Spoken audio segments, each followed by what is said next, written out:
一座显赫王妃墓，一件价值3亿人民币的绝世文物，被甘肃一农民捡到。这位农民扛住了诱惑，选择交给考古队长。没想到考古队长却将这件国宝私吞霸占，还当作礼物偷偷送给自己的情人。如此天价的文物，为何没有得到考古队和博物馆的妥善安置？考古队长私吞文物一事又是如何被发现的呢？今天就带大家揭秘这段令人匪夷所思的考古事件。80年代初，西关机场已经满足不了西安庞大的客运量，于是咸阳机场的修建被提上了日程。在挖掘地基时，施工队挖到土堆下有一层砖石一样的东西，人人都道地上西安，地下长安。西安作为13朝古都，满地都是宝物，震惊世界的兵马俑就是一位农民在乡下掘水井时发现的。因此凭借西安人的经验，施工方当时觉得这很可能是挖到古代墓葬了，于是立即把这件事上报政府。很快，陕西省考古研究所的人员就来到现场。经过勘测和调查，考古队发现工地下的确有一座规模庞大的古墓群，用今天的话来说，这里就像是一个集中公墓。专家们发现，这座古墓群里大多是北周、隋、唐时代的高等级墓葬。直到2021年，考古人员对这座古墓群的发掘还在继续。如今这里被叫做洪都园，至今发掘了近万组墓葬，时间跨度更是从战国时期到明清时期，其规模之大，等级之高，延续时间之长，都是中国历史上绝无仅有的。这里处于渭河与泾河交汇之处，地形良好，可以称得上是上等的风水宝地。作为战国志、隋唐高等级墓葬的首选之地，这里埋葬的大多是历史上有名的皇亲贵胄、达官贵人。比如南边分布有好几座汉代帝陵，而东边有著名的秦咸阳城遗址和汉初的几座帝陵。唐代才女上官婉、太平公主的第一任丈夫薛绍都埋葬于此。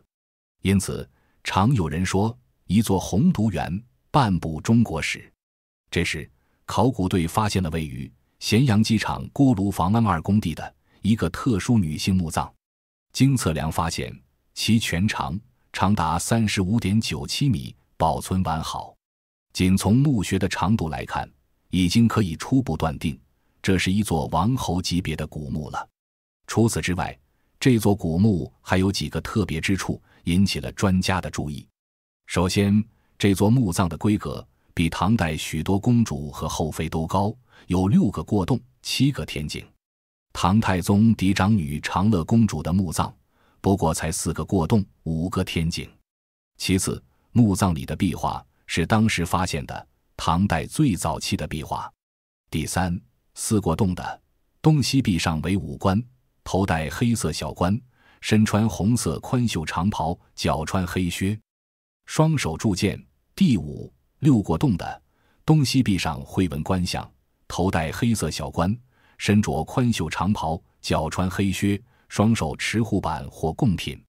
甬道的东西壁上绘制4个手执贡物的仕女像，其风格完全不同于盛唐时期，这对研究唐代早期壁画有非常大的价值。那么能够被如此厚葬的墓主究竟是谁呢？是宠妃、公主，还是某位贵族夫人？随后上百件瓷器、玉器、金银器接连出土，无一不昭示着墓主非富即贵的身份。其中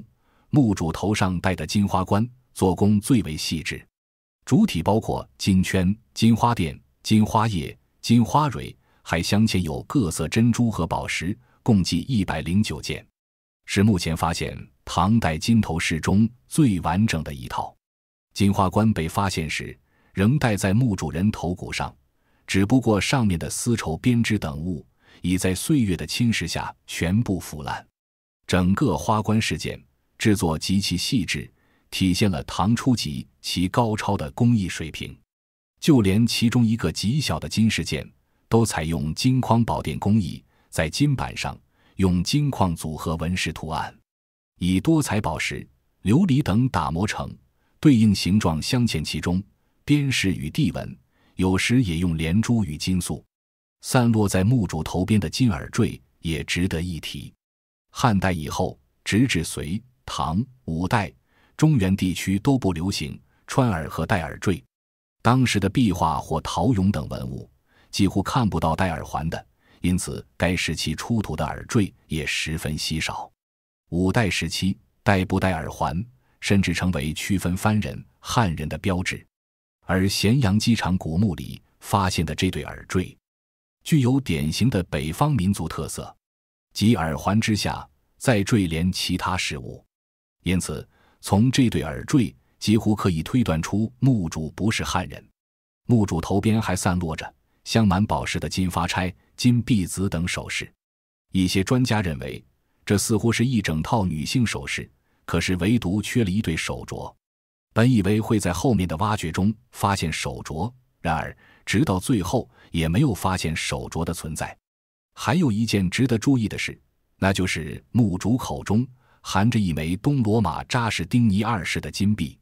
在逝者嘴里放一枚钱币或其他珍贵的物品，这样的习俗最早可以追溯到新石器时代。这枚金币正面为亡者的半身像，头戴皇冠，右手持矛头王杖，斜插于背。金币背面为一个头戴盔胄、身着长袍、肩负双翼之女神像，女神右手持杖，左手托一地球，地球上面有衣十字架，周围有铭文一圈。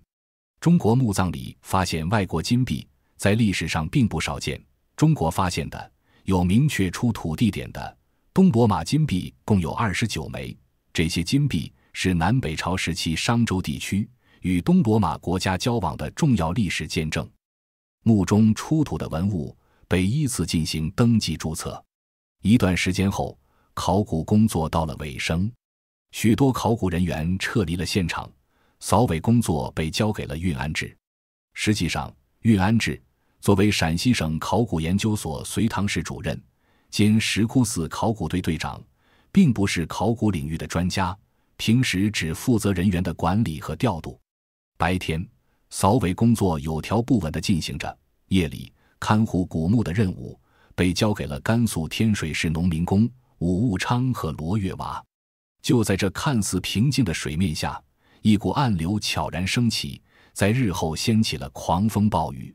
一天夜里，农民工武务昌敲开了考古队长运安志的房门，随后神神秘秘地关上了房门。平日里老实巴交的武务昌此时头上冒出了一层细密的汗。在运安志疑惑的眼神中，他掏出了一个被层层包裹的东西，抖着手一层层地将其打开。当一对做工精细的纯金手镯出现在两人眼前时，运安志不禁屏住了呼吸。这成色、做工，运安志再熟悉不过了，这一定是咸阳机场古墓里出土的文物。武务昌解释道，罗月娃擅自在墓室里挖掘，发现了这对手镯，并交给了他。武务昌心里想着，应该上交给国家，那么就交给考古队长运安志，让他代为转交，一定是没错的。然而武务昌还是低估了人性，运安志自从看到镯子那一刻起，心里就打定了如意算盘。之前发现的文物已经全部登记造册了。武务昌送来的这个镯子，除了他自己，就只有罗月娃和武务昌知道。而这两个老实巴交的民工，在收尾工作结束后，就会投入下一项工作中。他们三人也不会再有机会见到了，相当于这个世界上只有他一个人知道这对手镯的存在。实际上，这种监守自盗的事，运安志并不是第一次干了，大部分私吞的文物都被他低价处理掉了。此时运安志几乎没怎么犹豫，就把手镯收入囊中，并为他这天衣无缝的一招感到沾沾自喜。往往最危险的地方就是最安全的地方。运安志堂而皇之地把这对手镯放在了办公室里。后来他查阅了考古所的登记册，发现没有人提起手镯，于是便彻底放下了心来。但运安志还是多长了一个心眼。1个月后，他把金守镯登记在了他自己保管的出土器物登记表上，这样即使将来有人问起金守镯，他也可以用登记表为自己脱罪，并说自己只是代为保管。不久后，已有家室的运安志认识了年轻貌美的纺织女工巴彦芳。尽管巴彦芳也有一个快结婚的男友，两人还是开展了地下恋情。巴彦芳嘴甜会说话，把运安志哄得飘飘然。运安志头脑一热，便把金守镯的事情告诉了巴彦芳，并告诉他这对镯子不是凡品，起码能卖个几百上千万。他承诺只要巴彦芳将来好好跟着他，他就把金守镯送给巴彦芳。这句承诺在巴彦芳心中生根发芽，于是无时无刻不惦念着这对镯子。哪知道运安志一拖再拖了，画的大饼迟迟没有实现。巴彦芳有些气急败坏，要不是看运安志是考古队主任，以为在他身上有利可图，他才不会答应和运安志在一起。1994年的一天晚上，运安志因为一些小事和巴彦芳发生了争执。巴彦芳趁机叫来了男友赵有权，准备对运安志实施抢劫。两人对运安志一阵拳打脚踢，并要求运安志出20万元私了，不然就将他私藏文物一事公开。运安志害怕极了，把随身带的8000元现金、3万元存折、490美元都给了赵有权，但对方仍不满意，叫运安志兑现他曾经画的大饼，把金守镯送给巴彦芳。迫于赵有权的淫威，运安志只得向他们二人交出1.5万元的存折及金守镯、一面铜镜、1件小玉块、1件小玉珠，共4件文物。随后双方对文物进行了标价，在字拟的交接文书上签上各自的姓名，一场交易就此结束了。运安志越想越生气，感觉自己窝囊极了，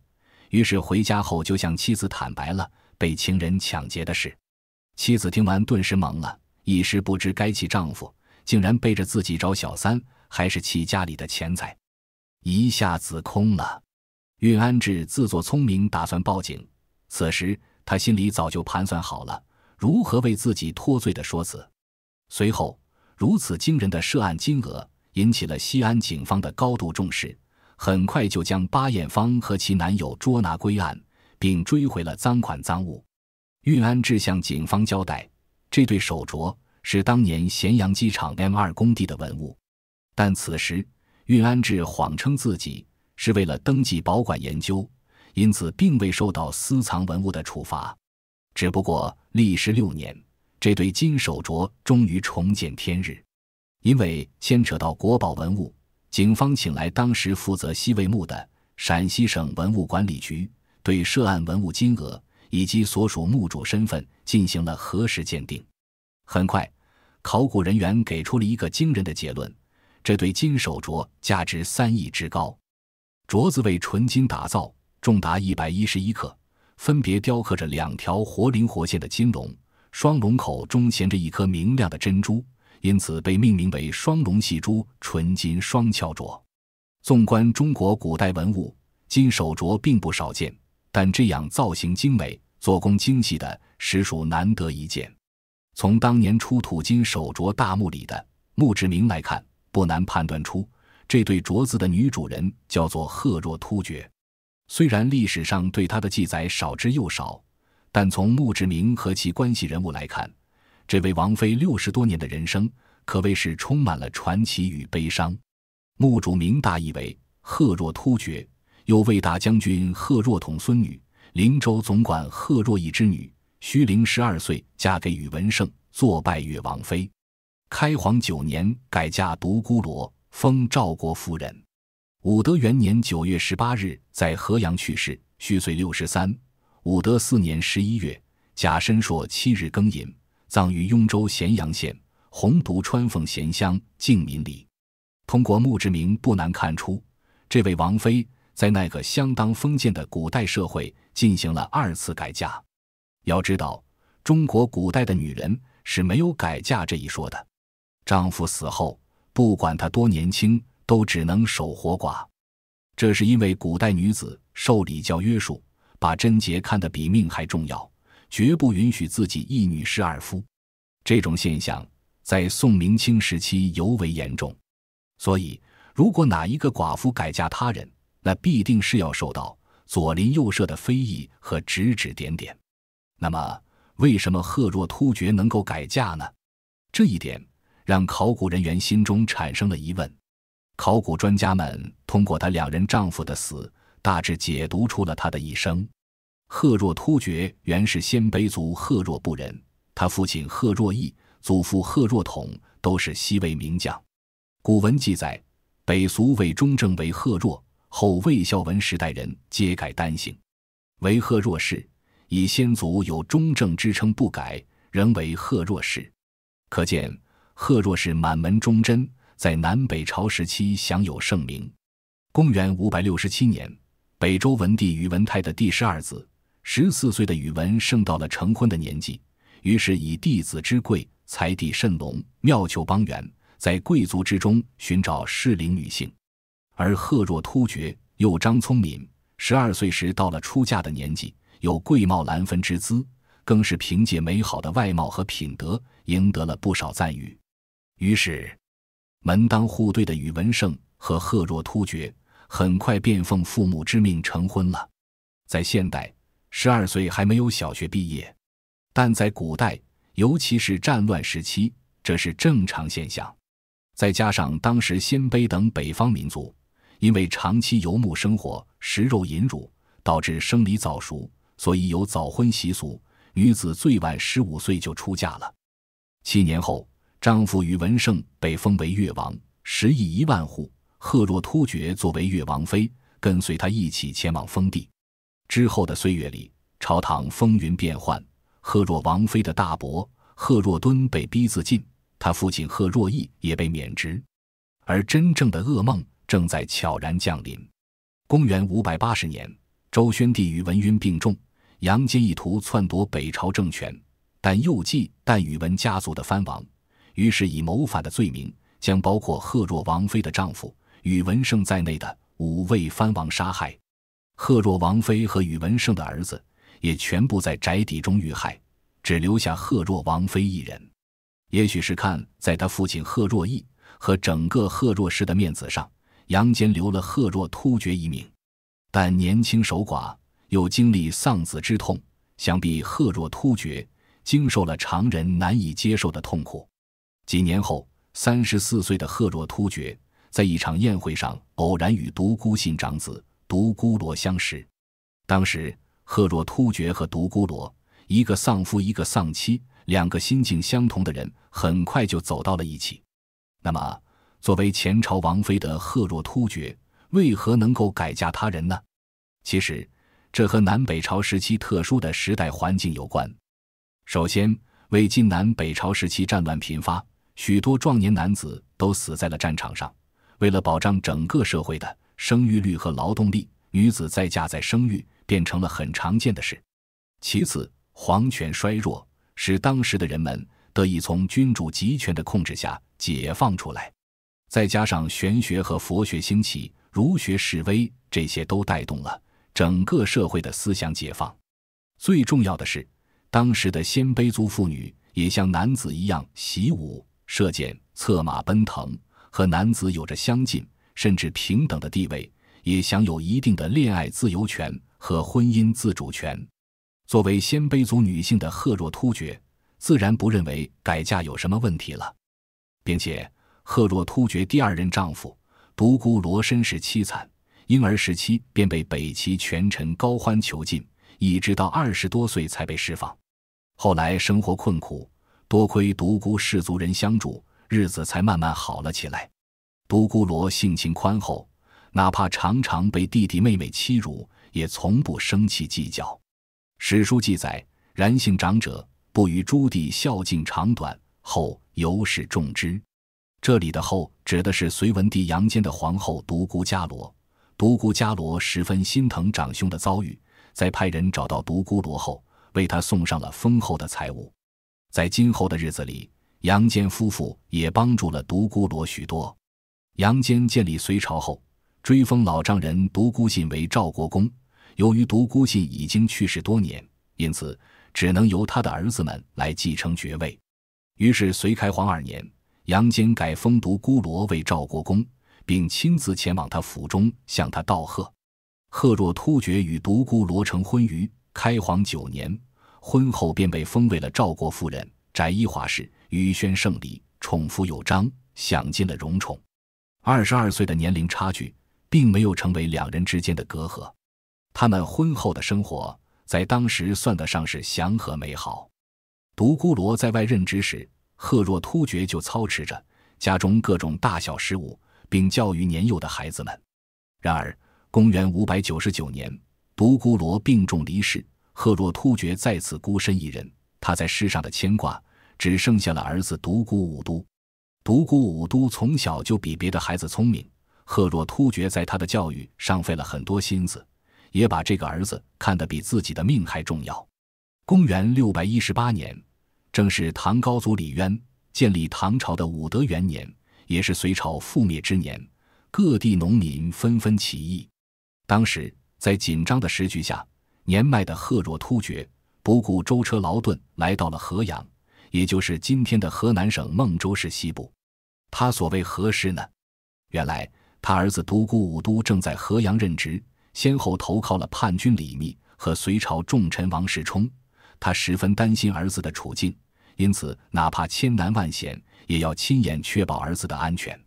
常年的忧伤和焦虑让贺若突厥心力交瘁。不久后，贺若突厥就在河阳离世，享年62岁。独孤武都悲痛欲绝。然而时局动荡，独孤武都只能将母亲葬在河阳，原本想着找机会逃回长安，将母亲和父亲安葬在一起，没想到消息泄露，王世充第一时间就将他杀害了。也许贺若突厥先独孤武都一步离世，不用承受白发人送黑发人之痛，对他来说是不幸也是幸运。直到2年后，武德4年，王世充被杀，贺若突厥的棺椁才被迎回长安，魂归故里。至于是谁将贺若突厥厚葬，有人推测是李唐政权当时根基不稳，想要安抚民心，所以才将贺若突厥这位两朝皇亲国戚进行了超出一般规格的厚葬。至此，贺若突厥一生的故事彻底落下帷幕。乱世中的女子不曾在战场厮杀，不曾在官场博弈，她们能做的只是在家中苦苦盼着自己的父亲、丈夫、儿子平安归来。贺若突厥的故事告一段落，而运安置私藏文物一事还在等待法院的判决。1996年12月8日，咸阳市检察院对运安置提起诉讼，指控运安置利用职务之便，将国家一级文物4龙戏珠纯金双翘镯隐匿据为己有。然而运安置却辩称自己主观上没有对金手镯隐匿据为己有的故意，行为上对金手镯也在自己保存的出土器物登记表上做了登记，而把金手镯拿到宿舍只是为了研究。由于证据不足，次年咸阳市中级人民法院竟然宣判运安置无罪。显然这样的结果让陕西省考古研究所大失所望，于是向咸阳中院提出质疑，同时咸阳市检察院也提起了抗诉。没曾想陕西省高院仍然裁定咸阳市中院的判决有效，省检察院更是给了考古所所长韩伟沉痛一击。他们说，我们调卷审查了，运安置不构成犯罪，主要是你们管理的问题。运安置听到判决结果后顿时来了底气，也彻底和研究所撕破了脸面，竟然跑到研究所大闹，声称他的声誉受到了破坏，要求研究所赔偿他的损失，这简直到反天罡。陕西省考古所的人决定势必要让运安置受到应有的惩罚。事情的转机出现在1999年3月，当时陕西省考古所所长韩伟作为中国人大代表出席9届中国人大2次会议期间，他联络20位代表向中国最高检、最高法提出质询，要求全面复查运安置私吞文物案，起诉漏罪。随后，最高两院表示一定查清此案，依法处理。出席会议的陕西省人大常委会副主任徐山林表示，省人大要把这一案件作为法律监督的典型案例。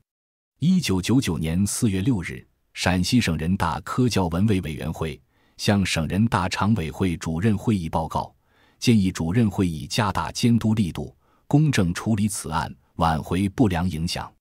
由于陕西省人大常委会主任会议强化监督，最高两院也加大执法监督，陕西咸阳市检察院不得不进行了补充侦查，重新起诉咸阳中院重审此案。运安制利用职务便利，将挖掘出土的国家一级文物唐代金手镯既不告诉考古队其他成员单位领导，也不向社会公开，私自隐匿长达5年之久，使之脱离本单位控制，构成贪污罪。最终，咸阳中院于2000年6月8日以贪污罪判处运安制有期徒刑11年。回头一看，真是唏嘘，如果不是运安制自作孽，招惹了巴艳芳和她男朋友，遭到他们抢劫，这个世界上也许再也不会有人知道咸阳机场 M2 工地发掘出一对国家一级文物的金手镯。考古所所长韩伟认为，如果运安制私藏文物被宣告无罪，那么所有考古发掘现场的文物都将得不到法律的保障。可以说，运安制被判刑是中国考古史上里程碑式的进步。不管是在中国国内还是国外，偷盗国家历史文物都是不可饶恕的罪行。这种行为损害了国家利益，也让老百姓、让考古人员感到寒心。赫若突厥的4龙细珠纯金双翘镯不仅仅是一件文物这么简单，它见证了天下从分裂到统一的历史，也凝结着一个乱世女子跌宕起伏的一生。短短60记载，赫若突厥出身将门，先当王妃，再当国公夫人，历经了西魏、北周、隋、唐4个王朝的更迭。赫若突厥一生荣华，却也不过是风雨飘摇中的一艘小船。他没有像男子一样上场杀敌立功的机会，但也一样要承担起各方政权相争带来的代价。好在金手镯的成功追回，给赫若突厥本就不幸的一生画上了句点。以上就是本期故事的全部内容，喜欢的观众别忘了点赞关注，眼见古今，与您下期再会。